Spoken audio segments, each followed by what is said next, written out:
All right, this is a resin basics video, and we are going to use this guy today, messing around with alcohol ink petri dish type techniques with a little spin. Hang on.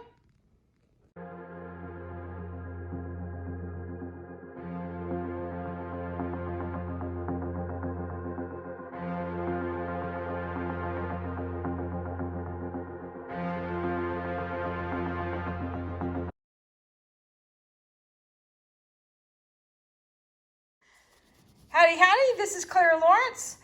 All right, I'm doing a series of videos called Resin Basics. And a common technique to use with resin is the alcohol ink petri dish. So I figured, since I'm going to do a little experiment, and I have a feeling it's going to work out just fine, but I would use this nice little mold that I've got here, this cool like Chinese dragon.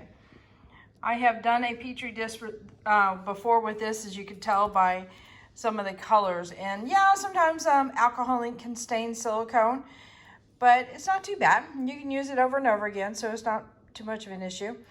But what I'm going to do here is I'm going to set this guy up and fill it up with some resin and allow it to sit for a little bit. And what this will do is allow some of the bubbles to come up to the surface, and then we can hit it later. Now I'm using a resin that has a long working time, so I've got a couple projects set up that I'm going to work on after I've poured this. And so I'm going to put this to the side, let it rest for a bit, let the bubbles come up, and I'm going to torch very carefully the resin. But this has got pretty large space in here, so I'm just going to hit it really quick to get those bubbles to disperse. So you can use an art resin, which has usually a lot of UV protection in it, or you can use a casting resin. Now, if you're doing anything really deep as far as a pour wise, you probably want to use a casting resin. However, this particular one I'm using is an art resin. So yeah, it gets it up. All righty. So I'm not going to fill this mold up to the top, but what I will do is put a good thin layer all over. And it's amazing how deep the effect will have. In other words, it gives you an illusion of a lot of depth. There we go. That sounds a little bit better. So I'm not going to pour it super thick. It does have the capability in this particular mold to do a really thick pour, but I want to put it in something when I'm done. Let's see if I can get it to go there. There we go.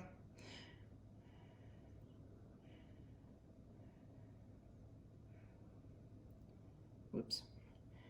All right, I want to do a little more. I'll do a little more in here. Once the resin has found a place to go, it keeps on wanting to flow together, so it won't flow together. Okay, let me use my better words here. Okay, I'm concentrating on my big cup, trying not to make a huge mess. Resin wants to go where resin is. And also, it's self-leveling, and it'll be drawn to try to level out too. So, let me get a little stick here. All right, this is just a simple bamboo skewer that I steal out of my kitchen on a regular basis. Now, it doesn't go back in the kitchen once it comes to the studio. I'm very strict about that part. But what I will do is, the sides of the mold and the bottom of the mold, usually right in the corner there, bubbles can get trapped because they have adhered to the side. So all I'm doing here is going along that side with the skewer to kind of release the bubbles so it'll float to the surface. And also what that does is, if you have a bubble right along the edge line, when it cures up, it doesn't come out as a bubble. What it comes out is a little concave shape. And those concave shapes can be pretty sharp, especially when your resin is fully cured and such. So, and also by doing this, it allows your resin to get in all the nooks and crannies.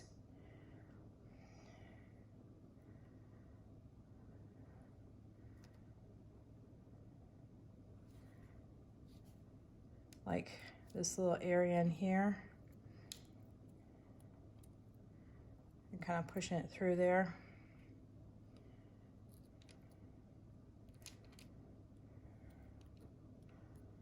And I've got another dragon that I've done recently, and I will show you what that looks like, because it looks pretty cool.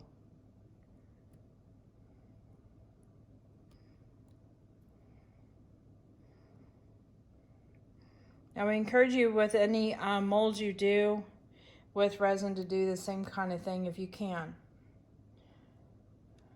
I especially do it on my coasters because coasters get handled all the time. Whereas with jewelry, sometimes you can sand it out.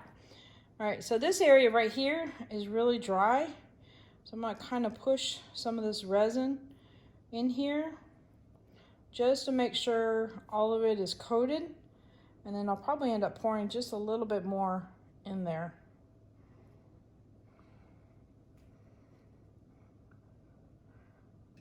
Let's see. This has got a lot of little hooks. Okay.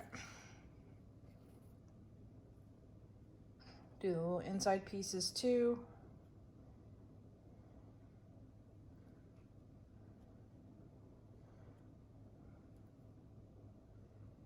Okay.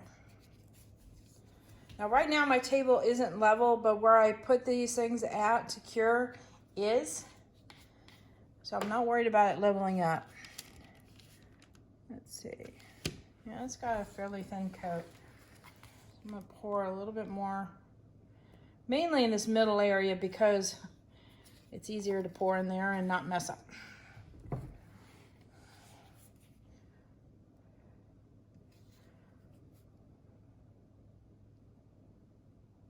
Just gonna encourage that to move down here.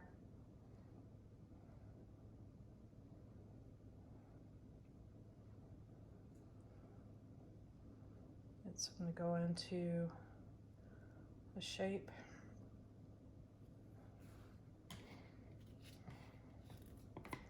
All right. I'm going to let that sit for about, it's probably, in this particular case, my the art coat that I use from Stone Coat has about 2.5 hour working time. So I can literally let this sit for like a half hour, 45 minutes with no problem whatsoever. But you'll have to check on your resin that you're using to see what the working time is and what it'll do from there. All right, see you in a bit. Okay, this guy's been sitting for a little bit, and I'm gonna hit it very carefully with heat. Very carefully.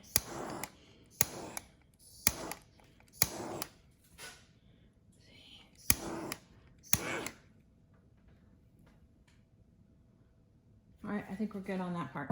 Okay. So the plan is, I like having dark areas here and then it move into different colors. So I've got a lot of warm tones today, and I've got some, well, see if you can see. So I've got some violet, I've got a black, a violet, and then goes to a pink, an orange, and some fluorescent colors too. This ought to be kind of cool. So I'm going to start the nose off with some fluorescents because why not? I'm going to do the mouth area a little bit. And I'm just putting drops of alcohol ink in here, and then we're going to follow through with a little bit of white. I want it to be darker here.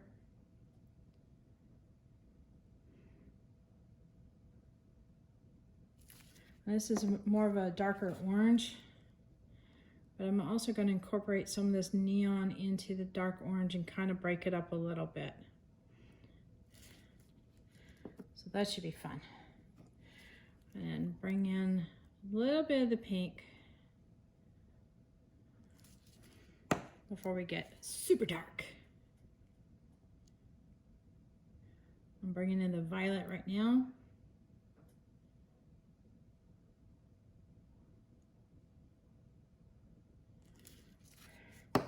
And then the black, which I may have to move in with the skewer a little bit.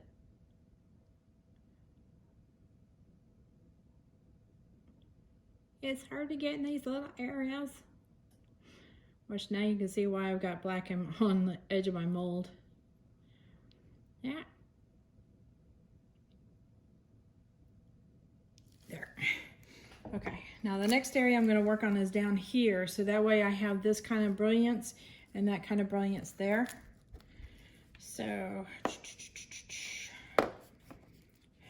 I think I'll actually start in reverse.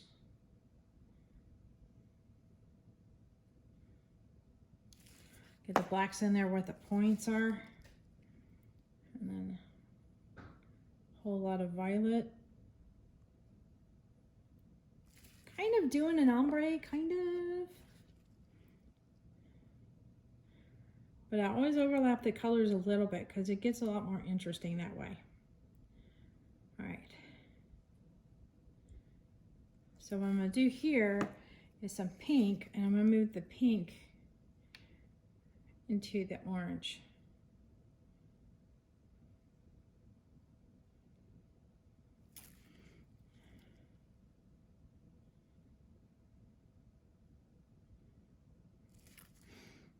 And I'm going to incorporate some of this neon because I'm excited about it. I haven't used a neon with alcohol ink before. You know what? I think I might do the top part. That sounds good.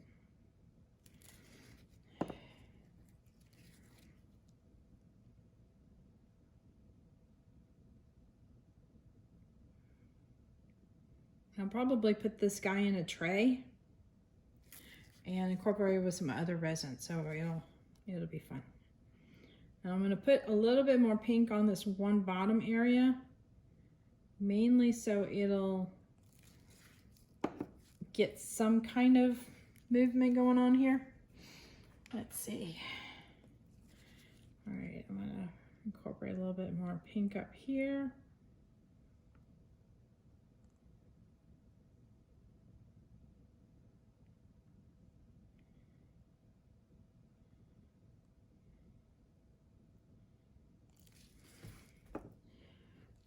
And then some orange.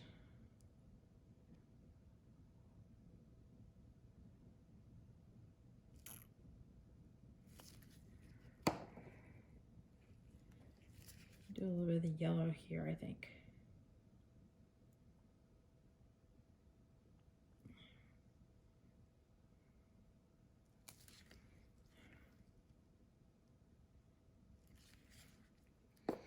Let's see.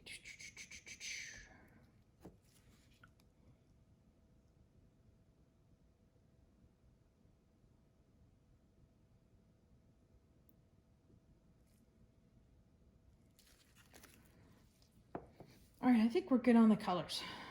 Yep. All right, I'm gonna put these to the side. All right, now I'm gonna sprinkle white dots over it. So in essence, you do 1 dot of color and 1 dot of white. So there's gonna be a fair amount of white that's gonna go down here.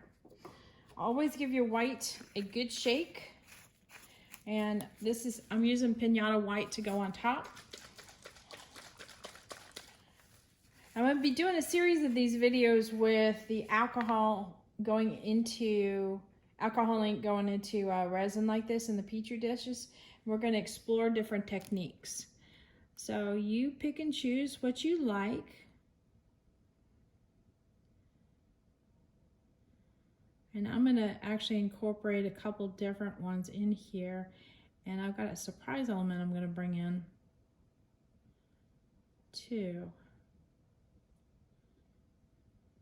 Not sure if it's going to work. We're just going to experiment together. So I'm going to get some white in here a little bit. So alcohol inks into resin like this can have a tendency to have your alcohol ink piece come out a little bit on the flexible side. It does seem to mess around with resin a little bit. So one way to help that out is once this is all nice and cured, before you don't take it out of the mold just yet, but do a thin coat of either a clear resin or you know, pick a color and pour it on a thin layer on the base, the back of it. And that will help with the rigidity. However, since I'm going to put this into a tray, it's going to be plenty rigid with that tray. And I'm going to surround it with other resin too, so it'll be fine.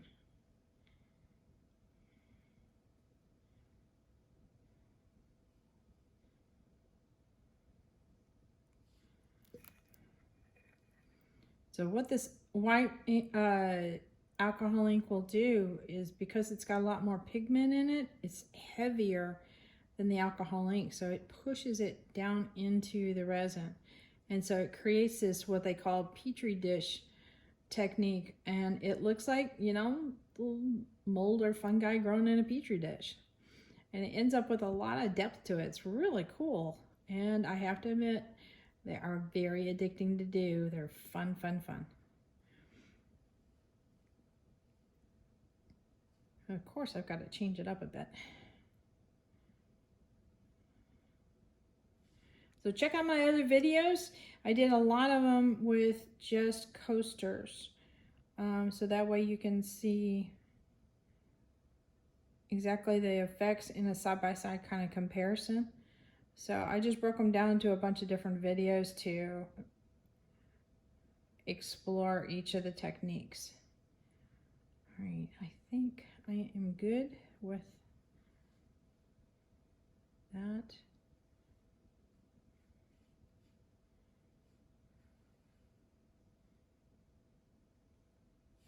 All right, I'll put my cap on this. All right, I've got some white paste already mixed up with some resin, and it's had a chance to sit for a bit, so it's a little on the thick side. You can see how stringy that is.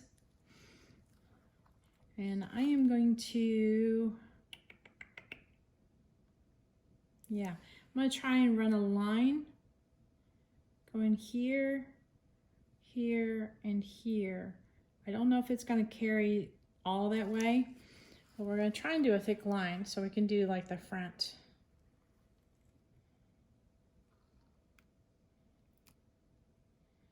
Of the snaky part kind of thing.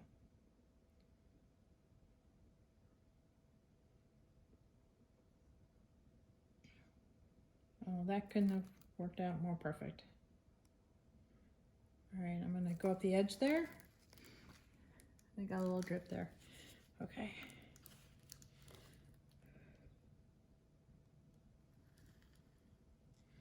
I'm just gonna do a second line. Just for interest.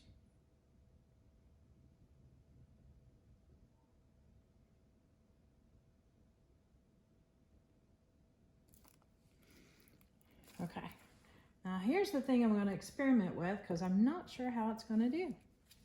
All right, I've got some glitter here that is nice and thick with the resin, and I'm going to put some in these areas here that are kind of like the underside of the belly, and that is for sure going to sink because it is nice and thick and heavy.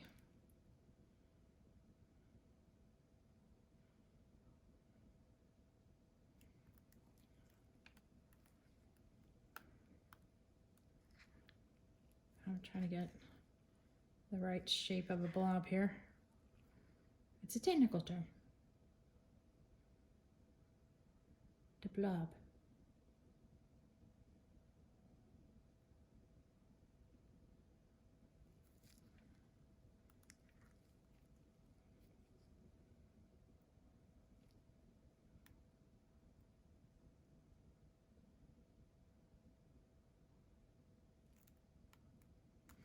All right. A little bit, I can.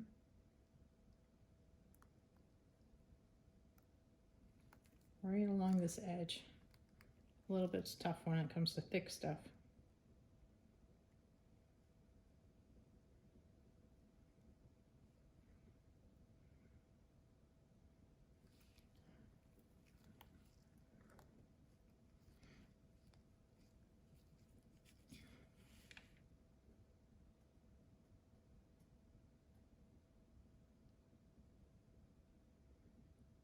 just had a thought about putting this right on the top of the head. That would be really cool. Okay. I'm gonna let that be.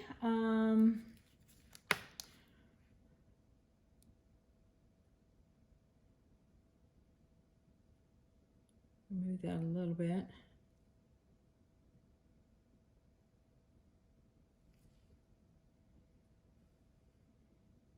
Oh, that is so seriously thick. Okay, really, I'm gonna stop on my head. Okay, so remember, this is an experiment. I don't know what's gonna happen, if this is gonna stay put or if it's gonna actually sink down. So we're gonna have to see with that glitter and what it does. It could be like, oh my gosh, why didn't I do this sooner? It could be like, did I actually put it in? Where'd it go? So let me bring you in for a close-up. All right, I've got high hopes for that face. That could be really cool. Let's see how it go in dark with the points. Gives it a little bit more drama to it.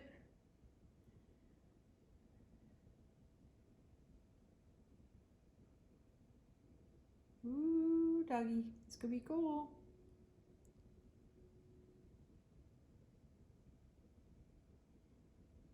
All right, so do not hit it with any heat at this point.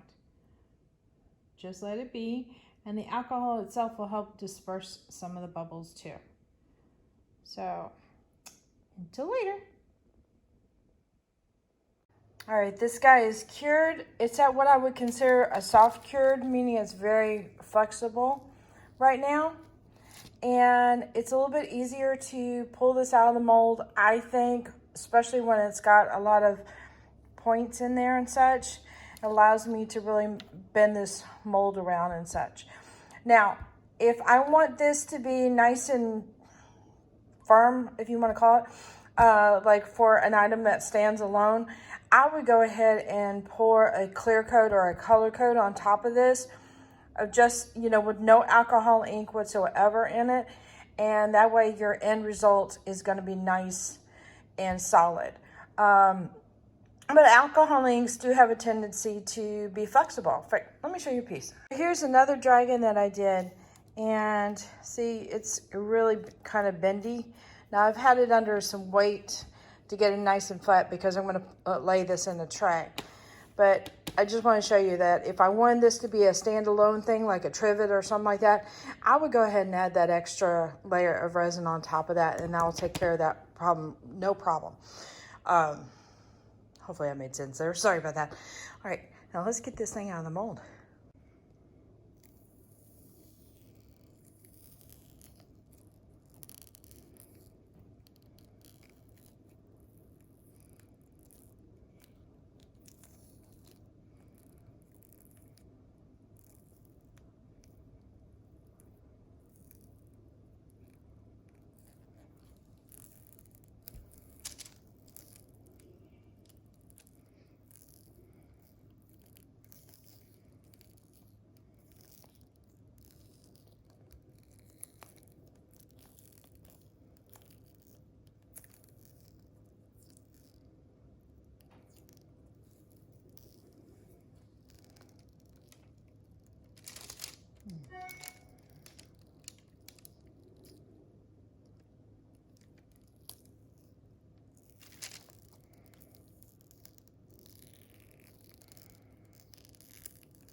Now remember, we were doing experiments, so trying to combine a couple different techniques to show what could happen. I did apply a whole lot of alcohol ink towards the top of these guys, so that's why it was coming out and looking kind of juicy It was probably the excess of alcohol ink. Let me zoom you in a little bit. So the glitter did push down. I did kind of mess with it a little bit. I do have quite a bit of depth in there still. It did get very nice and dark in here. And then this white here, that's the white paste that I ran some lines through. And which is really interesting is these little areas in here. So I was just playing with a couple of the techniques. A lot of glitter coming in here. A lot of colors. Probably wouldn't do combination of the glitter and the white paste again. I think it gets a little confusing. It still comes off kind of cool.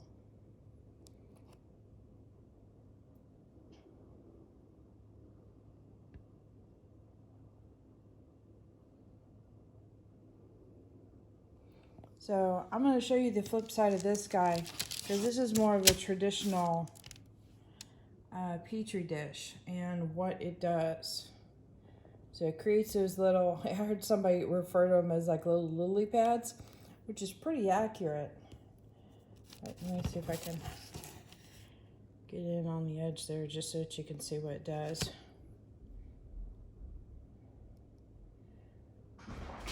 So we still get the little lily pads going on here.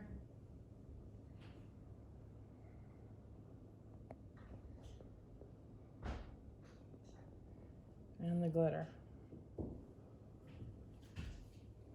All right, I'm gonna put this to the side and let it fully cure up and get it ready for a tray. There we go.